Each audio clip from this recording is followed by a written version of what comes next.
മാത്രമേ മീൻ ബാങ്കുള്ളൂ എന്ന് ചോദിച്ചോ മറ്റേ മീൻകാരൻ. അല്ല, ആ കഷണ്ടിക്കാരൻ. ഓ, സുലൈമാൻ. ഓനും ഞാനുമായിട്ട് ലേശം ഉടക്കില്ല. ഒരു ഐസേഷൻ തരുമോ? അയ്യേ, മീനുമേ കിടക്കണ ഐസൊന്നും തിന്നാൻ കൊള്ളില്ല മോളെ. ഐസിന് കിടക്കുന്ന മീനോ? കൊള്ളാലോ. എന്താ കറങ്ങി കിടക്കണേ? ഇന്ന് സ്കൂളിൽ പോയില്ലേ? ഇല്ലാന്ന്. സ്കൂളിൽ എന്തൊക്കെയോ കുഴപ്പമുണ്ടാവുന്നു. എല്ലാ കുടിയിലും കയറി ഇറങ്ങി ആരൊക്കെയോ പറഞ്ഞിട്ട് പോയിന്. ഞമ്മള് പേടിച്ചിട്ട് കുട്ടികളെ വിട്ടില്ല. സ്കൂളിലെ പ്രശ്നമൊക്കെ തീർന്നോ മൂസ? സ്കൂളിൽ എന്ത് പ്രശ്നം? നാട്ടുകാർക്കല്ല പ്രശ്നം. പഠിത്തവും സാധിച്ചിട്ട് സ്കൂളിൽ ഒരു പ്രശ്നവുമില്ല. ആദ്യം തന്നെ ഓണർ നമ്മൾ തന്നെ പെയ്യോളൂ. നായരെ ഒരു മുറുക്കാൻ കൊണ്ടെടുക്ക. ഈ കാക്കി തുണിക്കൊക്കെ ഇപ്പൊ എന്താണ് വില? എന്തേ വേറെ പോലീസ് ചേർന്നു? ഈ പോലീസുകാർക്ക് മാത്രമേ കാക്കിത്തുണി ഉപയോഗിക്കാൻ പാടുള്ളൂ എന്ന് വല്ല നിയമമുണ്ടോ? അപ്പൊ പിന്നെ വല്ല വാച്ച്മാന്റെ ജോലി തരായിട്ടുണ്ടാവും. വാച്ച്മാനല്ലോ, ഇത് പിയൂണിന്റെയാ. പിയൂണോ? എവിടെ? അപ്പൊ താൻ ഈ കഥയൊന്നും അറിഞ്ഞില്ലേ? ഇല്ല.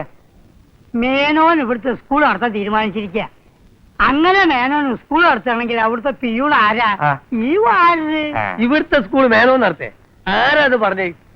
എടോ, ഇതൊക്കെ ആരെങ്കിലും പറഞ്ഞിട്ട് വേണോ? കാര്യങ്ങളൊക്കെ ഇത്രയായ സ്ഥിതിക്ക് നമുക്കവിടെ ഊഹിക്കാൻ പാടില്ലേ?